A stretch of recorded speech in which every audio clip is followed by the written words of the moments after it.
गुरु की प्यारी साध संगत जी प्यार से कहना धन निरंकार जी। और सत्संग जी आज सत्संग में सबके भाव सुने और सभी इस निरंकार प्रभु परमात्मा के ही गुण गा रहे थे। सत्संग जी वास्तविकता में यह निरंकार ही सब चीज़ों का करता है, पर इस परमात्मा ने हमें विवेक और चेतनता भी दी है कि हम इसका आधार लेकर ही सही कर्म करें।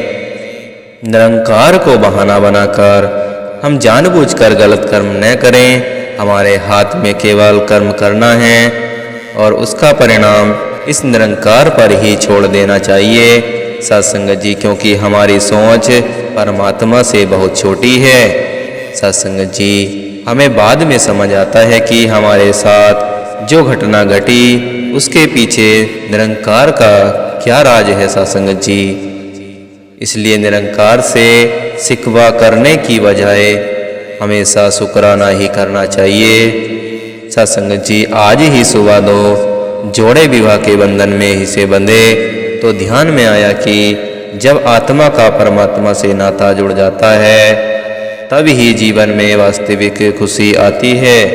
सत्संग जी एक ऐसे आनंद की अनुभूति जो कुछ समय के लिए नहीं बल्कि हमेशा रहने वाला है। सत्संग जी दुनिया के पदार्थों को प्राप्त करके कुछ समय के लिए ही आराम या खुशी मिलती है।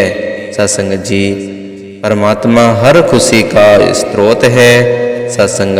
सत्संग में आकर हमें किसी को आकलन नहीं करना।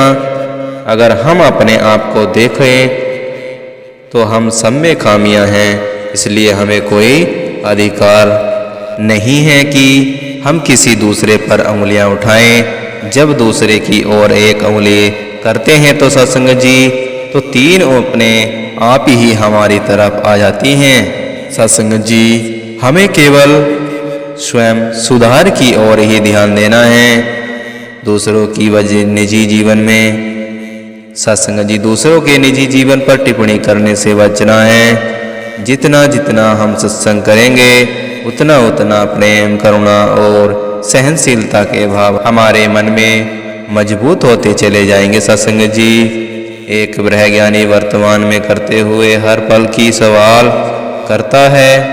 बीते समय के लिए निरंकार से क्षमा मांग कर इसी पल से एक नई शुरुआत करें। सत्संग जी निरंकार सब पर कृपा करेगी। सभी धर्म की वास्तविकता परिभाषा के अनुसार जीवन में जी पाएं, क्योंकि हम जानते हैं कि मानवता ही सच्चा धर्म है।